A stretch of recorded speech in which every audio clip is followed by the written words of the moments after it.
I go to view? I learned how to do it. Ooh. Here. Yes.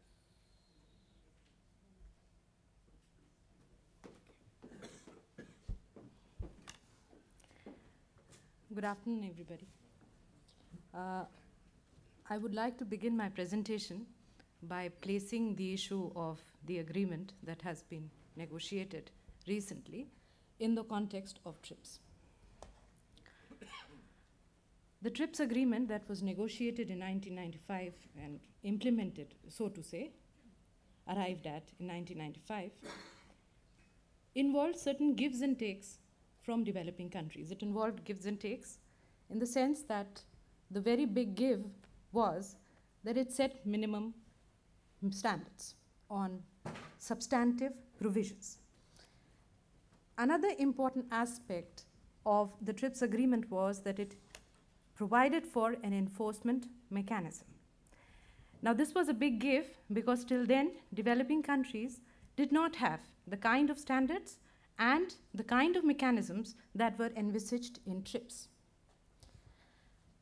And at the same time, it has to be put in the context in which we finally agreed to TRIPS. And the context was that the IP is a private right. It is a right which the right owner must, through a mechanism created by the government, try and enforce, as it is a private right. So the governments were enjoined to provide a mechanism, an efficient mechanism, an appropriate mechanism, and the IP owners or their organizers or organizations or their appointees to invoke that mechanism as and when they felt that there was an infringement. There was, at the same time, a realization that countries are different. They are at different levels of development. They are different also in terms of the kind of industry that exists and their aspirations. And in that context, it was this realization that provided the TRIPS agreement with certain flexibilities, or rather I would like to say that they tried not to micromanage a situation.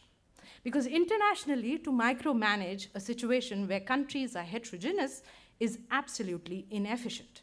And in that context, they realized that there needs to be some space, policy space, for countries to develop their IPR regime in the context of their countries. So developing countries would obviously address their issues of development also while establishing an IPR regime which was compatible with TRIPS.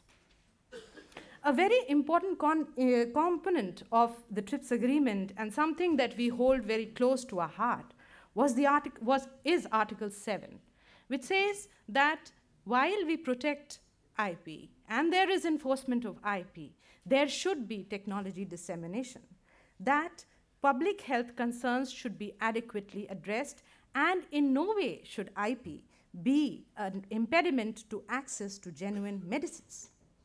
Now, all these are things that were there in TRIPS, and it's an extremely balanced agreement that we have. It provides for rights, and there are certain obligations. There are safeguards as well. So it is not as if the IP owner can initiate action and not have obligations if the action is false.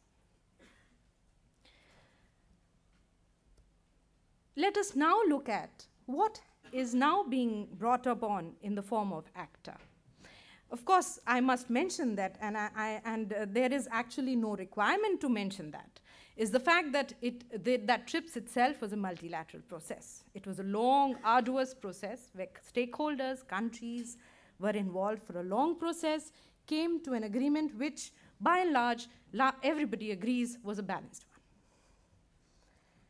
The first issue that comes up when you discuss ACTA is the fact that it has been an opaque process. It is a process which is not open to countries outside the closed group. It is a secret